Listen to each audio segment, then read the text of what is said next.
प्यारे छात्रों, सुप्रभात। प्यारे छात्रों, कल हम लोगों ने छायावाद के बारे में पढ़ा। आज हम उसके आगे का काल प्रगतिवाद के बारे में बताएंगे। प्यारे छात्रों, इसकी समय सीमा 1936 से लेकर 1942 ईस्वी तक मानी जाती है। प्रायः यह कम वर्षों का रहा, लेकिन एक हिंदी साहित्य में उत्थान के रूप में ही आया और फिर तत्काल समाप्त भी हो गया।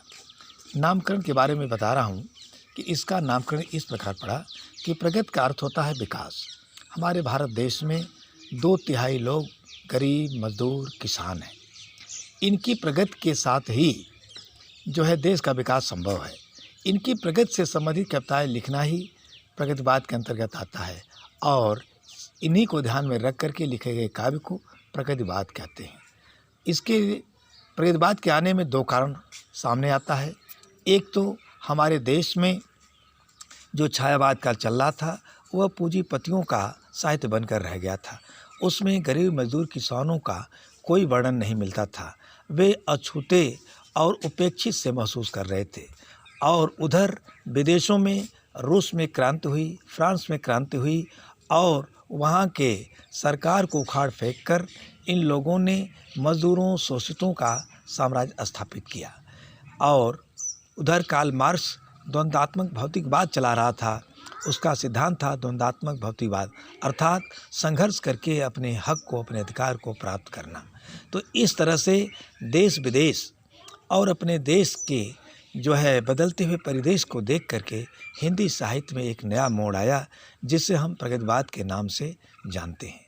प्यारे छात्रों, इस प्रभाव इतना तेज पड़ा कि अंतर्राष्ट्रीय स्तर पर यानी 1935 ईस्वी में सर एम फास्टर के अध्यक्षता में प्रगतिशील लेखक मंच, प्रोग्रेसिव राइटर्स एसोसिएशन नामक संस्था का पेरिस में स्थापना किया गया और पूरे दुनिया में गरीब, मजदूरों, किसानों के बारे में आवाज़ उठाने का संकल्प लिया गया।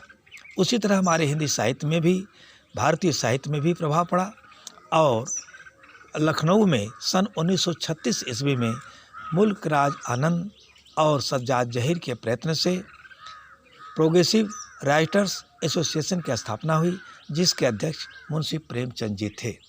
और उन्होंने आह्वान किया कि अब समय आ गया है गरीब, मजदूर, किसानों के हमदर्द बनने का, उनके प्रति सहानुभूति प्रकट करने का और उनकी पीड़ाओं, व्यथाओं को प्रकट करने का, और समाजवाद के नाम से स्थापित कर प्रगतिवाद से संबंधित होकर के काव्य लिखे जाने लगे, जिसको प्रगतिवादी काव्य कहा जाता है। प्यारे छात्रों, इस तरह से इसका जन्म हुआ। अब इसके प्रमुख कवि कौन हैं और इनकी रचनाएं क्या हैं, इस काव्य की विशेषताएं क्या है, इसके बारे में अभी हम आपको बताते हैं। मैंने बताया कि जो छायावाद के 2 कवि थे, अर्थात सूर्यकांत त्रिपाठी निराला जी और सुमित्रानंद पंत जी, छायावाद काल में रहते हुए भी ये प्रगतिवाद से इतना प्रभावित हुए कि ये स्वयं प्रगतिवादी कवि बन गए।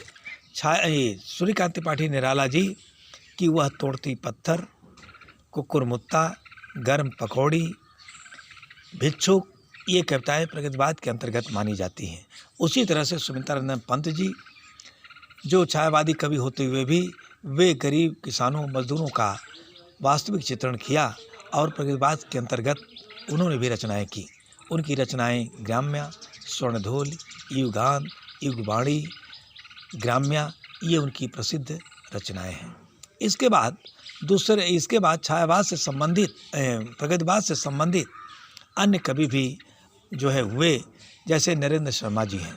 उन्होंने प्रवासी के गीत, कदली बन, पलाश बन आदि करके रचनाओं को करके उन्होंने गरीबों, किसानों, मजदूरों के स्वर को मुखरित किया। इसके बाद धर्मवीर भारती, जिनकी रचना ठंडा लोहा है। इसके बाद नागार्जुन, जिनकी रचना मिट्टी की बारात। इसके बाद नरेंद्र शर्मा, जिनकी रचना प्रवासी के गीत हैं, मुक्तिबोध, चाँद का मुंह टेढ़ा है और भवानी प्रसाद मिश्र गीत फरोश, इनकी रचना है और रांगे राघव जी हैं जिन्होंने पांचाली, अजय खंडहर और वंदना करके उन्होंने जो है प्रकृतिवाद से संबंधित रचनाएं प्रस्तुत की। नागार्जुन जी का है बादलों को घिरते हुए देखा है, पाषाणी, वंदना। और केदारनाथ अग्रवाल हैं जिन्होंने माझी न बजाओ बंसी और बसंती हवा, उन्होंने ये प्रमुख रचनाएं की। और इसके अंतर्गत उन लोगों ने जो है गरीब मजदूरों और दलितों का, शोषितों का पक्ष लेकर के काव्य प्रस्तुत किया। अब इसके बाद आगे हैं इस काव्य की विशेषता क्या है, इसके बारे में मैं बता रहा हूँ कि प्रगतिवादी काव्य की विशेषता यह है कि सबसे पहले तो यह है कि कार्ल मार्क्स के द्वंद्वात्मक भौतिकवाद में विश्वास। इन लोगों ने संघर्ष करके अपने अधिकार को प्राप्त करना उचित समझा और पाश्चात्य क्रांति से इतना प्रभावित हो गए कि गरीब मजदूर किसान भी उठ खड़े हुए और अपने हक को प्राप्त करने के लिए आंदोलन करने लगे और साम्यवाद की जो है स्थापना के लिए जगह जगह आंदोलन होने लगे। इसके बाद दूसरी प्रमुख विशेषता है कि इन कवियों ने पूंजीपतियों की तरफ आक्रोश और गरीबों, किसानों, मजदूरों के प्रति सहानुभूति प्रकट की है। जैसा कि सूर्यकांत त्रिपाठी निराला जी ने वह तोड़ती पत्थर में एक नारी का जो गर्म या पसीने से, गर्मी के दिन में पसीने से तरबतर है और किस तरह से वह हथौड़े से प्रहार करके वह तोड़ रही है, और उसका वास्तविक चित्रण, मजदूरी का चित्रण उन्होंने प्रस्तुत किया है। इसी तरह से आगे है किसानों, मजदूरों और जो है शोषितों का दुख दर्द व्यक्त करना। इन कवियों ने इन समाज के उपेक्षित लोगों को काव्य का विषय बनाकर उनकी जो समस्याएं थीं उसको उन्होंने काव्य के माध्यम से मुखरित किया। इसके बाद है कि इन कवियों ने जो है समतामूलक समाज की स्थापना पर बल दिया। इन लोगों का विश्वास था कि कोई जन्म से जो है पैदा नहीं होता, बल्कि गरीब और सब लोग एक साथ पैदा होते हैं। हर मनुष्य को चाहिए कि वह